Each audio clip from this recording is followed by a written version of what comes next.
and welcome to Geekology. I'm David. I'm Sven. And tonight we're reviewing Star Trek, the official Starship collection by Eaglemoss's latest special, the Swarm Ship. Which set sail from Altamid. Yes, it did. Because I have trouble pronouncing that word. Okay. My brain does it's not. as bad as me and Vidian. Vidian, yeah, you really struggled with that. Let's have a look at the mag. Altamid Swarm Ship Special Issue. It's a mining vessel operation in 2263, length 12 meters, and it's really good at hull penetration. Actually, Hull penetration. yes, that is good, but Hull penetration. But is that the right date? 2263. Yeah. Yes. We knew it was in operation then, we don't know it was created then. We don't know when they were created. It said operational 2263. It was operational prior to that. Yes, but we know it was operational in 2263 because that's when Beyond was set. Which, by the way, is 2 years before the originals, before Kirk got the Enterprise in the Prime Universe. But he's already halfway through his 5-year mission. That's interesting. Yes. No David in that timeline. No David? Yeah. David who? His son. Right. Couldn't be. Why? Because he wouldn't have met Carol Marcus. He's already met Carol Marcus. Yeah, he didn't meet Carol Marcus when he was meant to meet her though. Met her prior. Oh, she'll turn up. Probably pregnant. I met Kirk for 5 minutes. I'm pregnant. You know, there was a wonderful picture, it's a really old picture of a pregnant woman at one of the Comic Cons, and she'd painted herself green. She was heavily pregnant. You do realise that's all over the internet. I know, I just love that. It's Kirk a was wonderful picture. Right. You find Pike was there first. Anyway, right. Crew 3. Weaponry, hull penetrating pincers. This is getting worse. Where's the mining ship? That's where it's There we going. go. CG shots of the ship because that's how it happens these days. And there's Yeah, what is this? The Orville? Captain Edison undercover. No.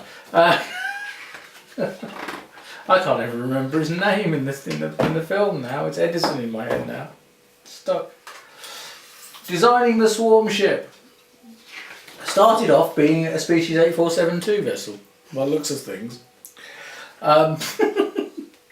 And then it got messed with and flowered out a bit, and then they decided to, you know, not make it look like something that was growing on an azalea. That's actually quite cool. It does actually look very insectoid though, to Yes. be fair. There's a join line. Maybe it on was. that. Maybe it was a Zindi planet. Yeah. I've got to admit, there's a join line I'm really not happy with. I apologise. 2 join lines I'm really not Okay, happy with. no problem.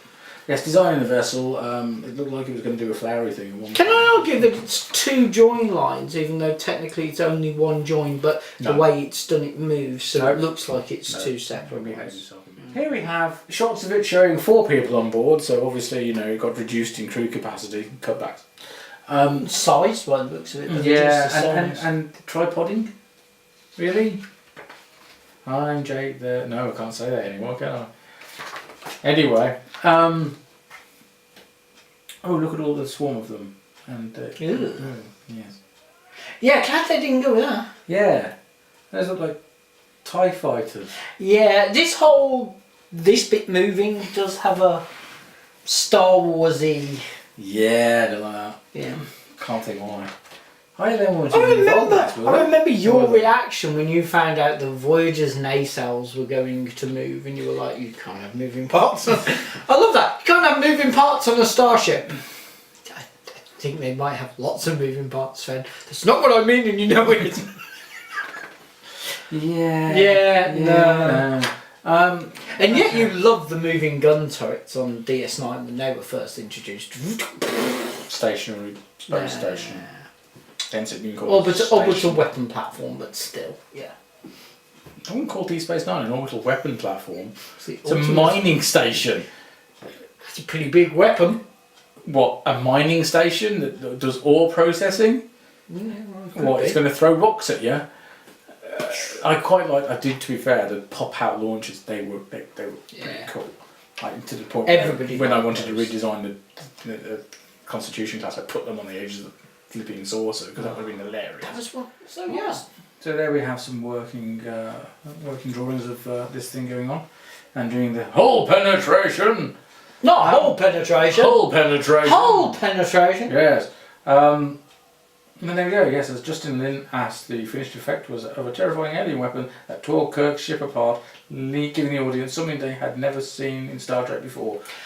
The Enterprise being destroyed. No. To be fair, because me and you have had many comments about that version of the Enterprise, and how. But to be fair, I really wanted that thing destroyed, and even I went, not like that. Yeah, at the beginning of it was quite horrific. They had done quite a lot of work to that ship and changed it. It looks better, but even then, I was still going.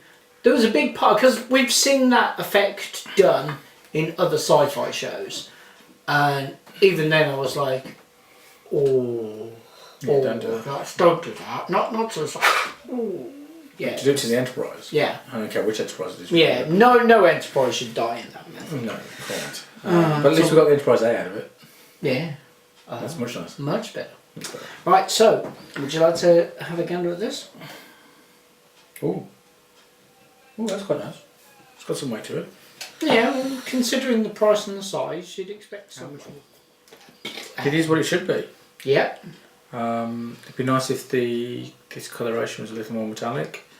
Yeah. The browny, tanny, creamy, whatever it is, diarrhea colour. It does look more plastic than metal, and I think they. That's interesting because I think it looks more metal than plastic. With today's paints, I think they could have done better. You mean that colour? Yeah. Oh right, okay, yeah, because the whole thing looks, other than that colour, does look metallic. That join line is annoying. And because it changes direction there, it looks like two very separate bad join lines, where in fact it is only one. However, I would argue that join line is where it splits when it opens up.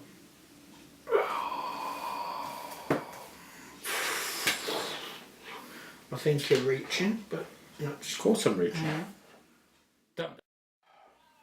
I feel that it should have more detailing in it than it does. It's very smooth. Yeah. Where here it isn't. It's almost as if this is a fresh one from the showroom, and that's one that's been through battles. Well, done its job a bit. Yeah, could be. Okay. Possibly. It's underwhelming as a vessel, and you've got to ask yourself, after the fantastic Franklin model, and there were a couple of errors on it, and so on and so forth. It was a fantastic looking model. It did the job, and it was a great thing to have in the collection. And I haven't got one yet, and I will be getting one. Yeah, but I don't mind specials of Federation ships or something important. Yeah. I don't feel that this was a vessel where there was hundreds of them. I feel they would have been better off doing it as a smaller one, and maybe doing a special that consisted of 2 of these and Krall's ship in formation. Yes. 3-pronged stand. Yeah, okay, I'd agree with that. That would have looked better next to the Enterprise that's coming. Yeah, because this just... It's alright. Yeah, it's alright. But it's not how I would have chosen to do it. No. Now, if they'd have done 3 normal size ships, as I said, 2 of these and Krall's ship, all day long. Yeah. Fair enough. On some kind of display, but yeah, that's just... Like a little diorama montage. Yeah. Yeah. Now, comparing that with the Franklin before it, K7 after it, XCV330 after I'm that. really looking forward to it. You know what? It's the second special that I'm really looking forward to. Which one? The XCV? K7. K7. K7. But the XCV looks awesome. It's huge as well. I look at it from the comparison with the stand it's coming on. So yeah. For those of you who don't know, XCV330 is an Enterprise which probably was just before NX-01. It was the first one of the earlier ships where Earth had tried to use the Vulcan way of doing warp drive with the ring. It was the Enterprise after the Shuttlecraft. Probably. Yeah. We don't know because it's all a big gap, isn't it? We're not Well, quite it sure. depends whose timeline. If you go back timelines to keep changing. if you Let's be go back brutally to movie canon, then it went. What's the thing is when motion shuttle. XCV330 then 1701. Yeah, because obviously the NX range didn't exist yet because First Contact hadn't changed, altered the timeline, made another prime reality of the 47 that we know of that exist. But this one was only available in purple and Japanese and only from 2 toy stores, where he only likes the red one that's mainly available with blue eyes. Bathing ape. But XCV330 is basically an Enterprise, that's its registry number, XCV330, which is basically a big ring with a stick pointing out with a globe on the front. It's cool though. It is a very, very nice looking ship, and has influenced quite a bit since then. So it's nice that's coming. Quite how they're going to explain where it fits into the timeline is going to be interesting now, because trying to fit that next to an X-01. Just put it before NX-01. Yeah, and this is the thing, is it a Starfleet ship? Is it a pre-Starfleet ship? The problem is the images of it we've ever seen have said United Federation of Planets on it, which doesn't make sense. No, yeah, because it predates the Federation. So it's like, okay.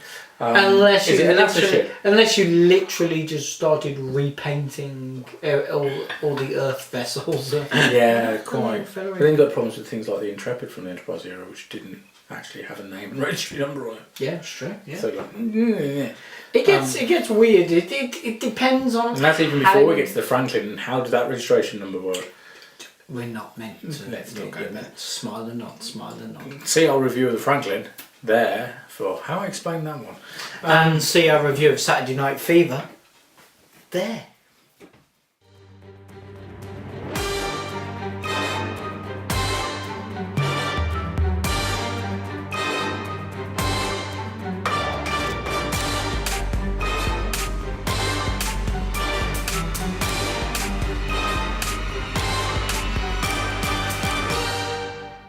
Giving it? I'm giving it a put it back in the box. I'm not buying one. No, it's all right. I don't know, 7. It does the job. It's the lack of detailing on it knocks at least 1 mark off on the sort of plain sections. It does what it says on the tin. It's just do you get the feeling the front cover of that magazine wasn't finished because they haven't bothered using a decent font for the name? Look at it. It looks like it's been rushed through. Someone hasn't checked it. Okay, I'll go with you with the 7. Okay. All right. Well, looking forward to K7 and XCV330. I think that's followed by the refit Enterprise and the beginning of Beyond. I think. Hopefully. Well, that about sums it up for us. We'd love to read your comments, so leave them in the section below. You can subscribe to us here on YouTube. You can follow us on both Facebook and Twitter. And of course, there is the official Geekology website. Thank you for watching, and goodbye. Bye.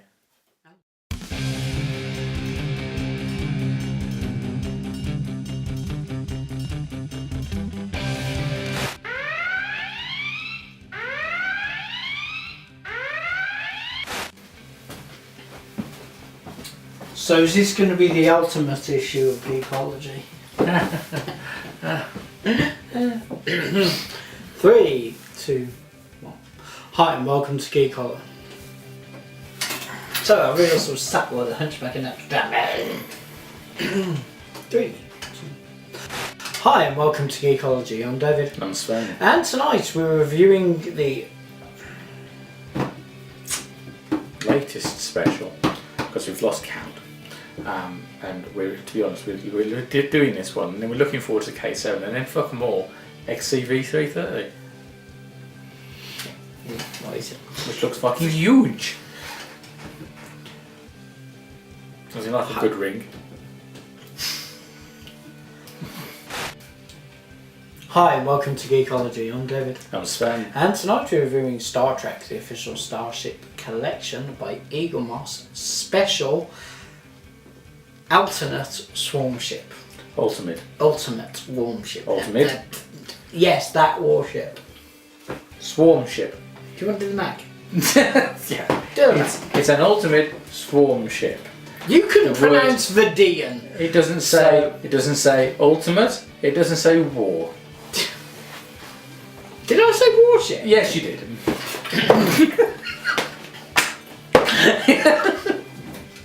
Fuck you! God, the bloopers are going to be long. Hi, what? Yep. Hi.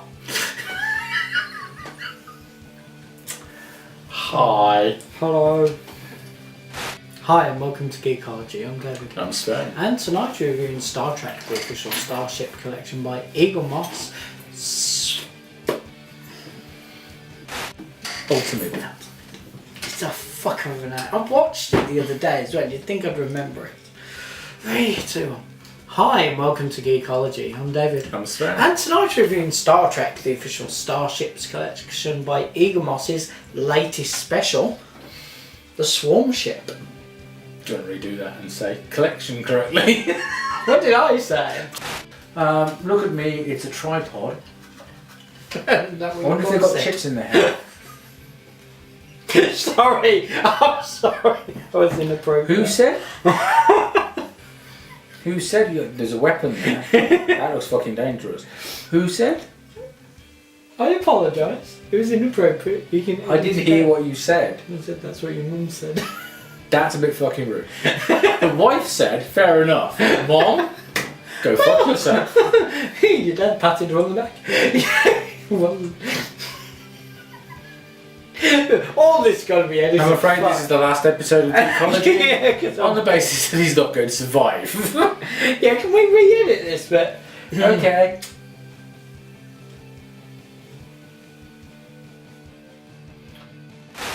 There was a starship that had balls, weapon platform ball thing. Yeah. It was Enterprise, wasn't it? No.